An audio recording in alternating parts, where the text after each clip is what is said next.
So hello. In this video, I'm just going to sort of give vent to some frustrations that I've been having recently, particularly with certain movements that I personally am involved with. Um, so, um, I consider myself to be a womanist, which is just kind of a, well, I like to think a slightly more attuned version of feminist, and it's from that perspective which I'm gonna just dish out this tasty little rant. Um, I frequently read like posts on this particular feminist website called the F Word, and you know what? It's great. It's actually really fantastic. I love it. I love being able to sort of read so many different perspectives. There does seem to be a little too much of that um, sort of one perspective dominates all in a way. So I don't really get as many. I don't really seem to read as many sort of disagreements with certain articles, but that's cool. That happens in a lot of these sort of websites or public blogs. Everyone kind of either feels they have to or genuinely just agrees with everything that everyone else is saying, and maybe it's just me being a slight contrarian. So I just have to deal with it, really.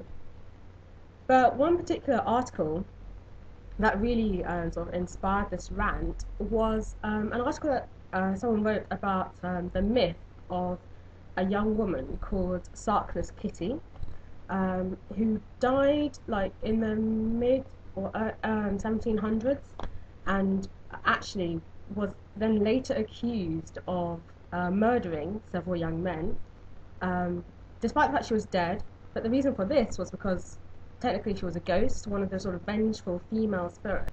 What she'd done was sort of lure these young men into the ford and sort of drown them. Again, fantastic, lots of fun, really interesting, ghoulish, just my kind of thing, really, or so you'd think. But my main issue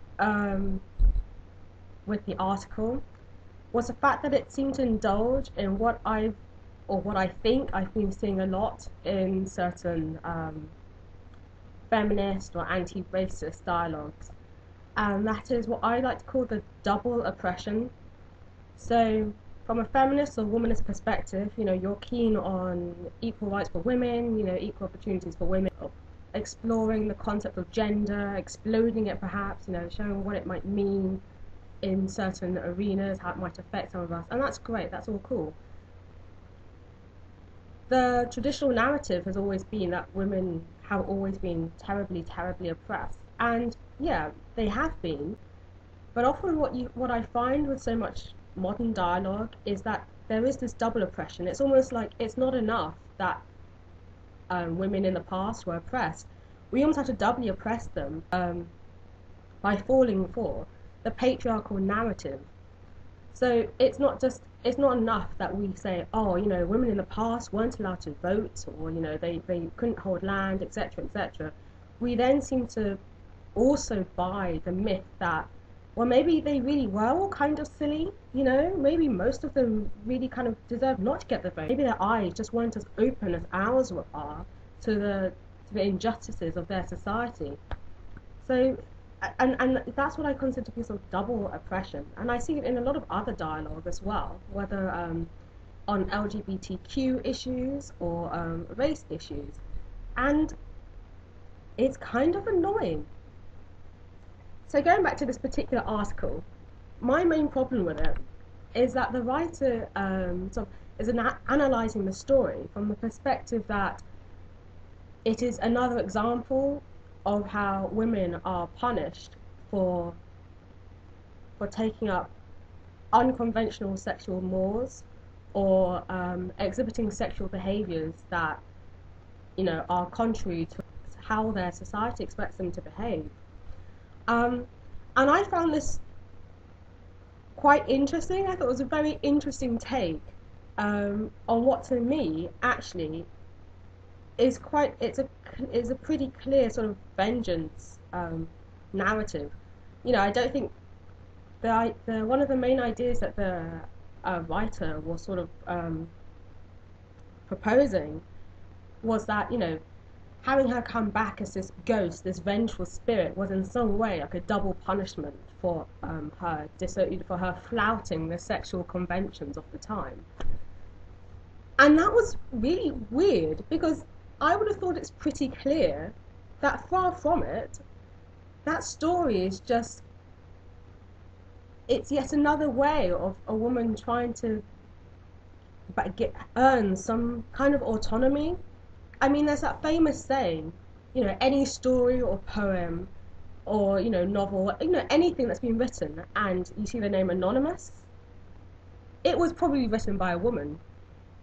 And bearing that in mind, I think stories like that of Sarkless Kitty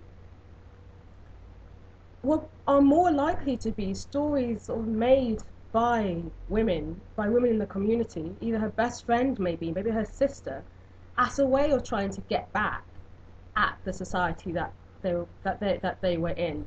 I don't think the story is somehow, it's this misogynistic tale at all, as if it was invented by some like self-righteous priest who came along and said, you know what, we need a story to tell these girls not to have sex outside of marriage. So let's turn this girl who was discovered naked and murdered into a vengeful spirit. Hey, like, no, I don't think so. It's pretty clear, as with so many of these tales of vengeful female spirits, it's getting back. It's trying to earn some kind of justice that they knew, that many of the women at the time knew they would have never been able to get. It's not a punishment to her for flouting the sexual conventions. As far as I can see, her actions as a vengeful spirit is a comment and a sort of punishment on men who are, in a way, also flouting the sexual conventions of the time, bearing in mind that things more such as chivalry were taken quite seriously. And even, say, promises of engagement, of marriage, were taken much more seriously than they are today, which is understandable because for just about everyone involved, it actually meant a huge step up in society.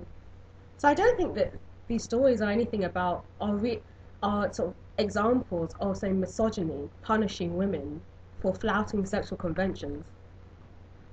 On the contrary, I think they're very early feminist, if I dare call it that, but they are sort of early feminist comment on the flouting of conventions and the lack of justice that women received at that time, and indeed still do, as victims of crimes perpetrated by men, men of their community, maybe by their fathers, by their brothers, by whoever, by their lovers, as in this case. And the fact that she becomes a vengeful female spirit and who goes around alluring young men, to me, it seems pretty clear that that's meant to be as empowering a story as, women at this time were allowed to have. Fine, in this life, your father speaks for you and then your husband speaks for you, or whoever is the male head of your family speaks for you. But in the next life, well, you could always come back as a vengeful spirit and haunt the rest of the male line for all eternity. And so that to me is like such a classic example. And indeed, I feel kind of mean for like using that as my main example, but I think it really was kind of like the straw that broke the camel's back, because I'm so tired of this sort of this narrative of double oppression. It's unfair, for one thing, both on the women of the past who were doing their best to be as autonomous as possible within the society that they were living in. Okay, sure, most of them, as today, probably weren't feminists at all, probably didn't even see what was wrong, really, with the society that they were living in terms of its attitudes to women and what women could do. But I'm sure that when the injustices that were particular to women came about, I'm sure they would have known at some point that, this is only happening to me because I'm a woman. Whether they would have really become sort of prototype radical feminists is another issue, and that's not what I'm arguing about. What I'm arguing is the fact that it seems all too easy for us as so-called feminists or womanists to kind of swallow what actually is just a patriarchal narrative.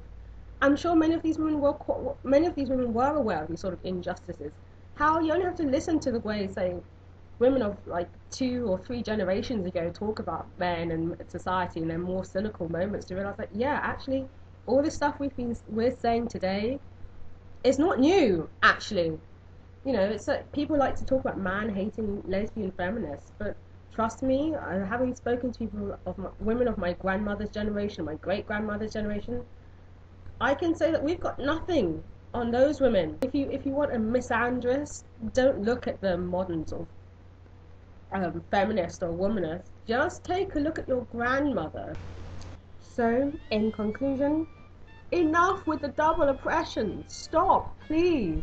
One impression is more than enough. I'm sure even the women of the past, all the ethnic minorities of the past, all the sexualities of the past will completely agree with me when I say this.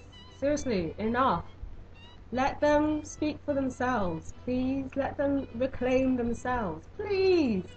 We as people who are supposedly fighting on their behalf really don't have to continue with the oppressive, patriarchal, heteronormative, racist narrative. Enough of that. It gets enough of an airing in textbooks, in history textbooks. It gets enough of that, okay? We don't have to indulge in that too. Please. For the sake of all our oppressed brothers and sisters of the past. Enough's enough.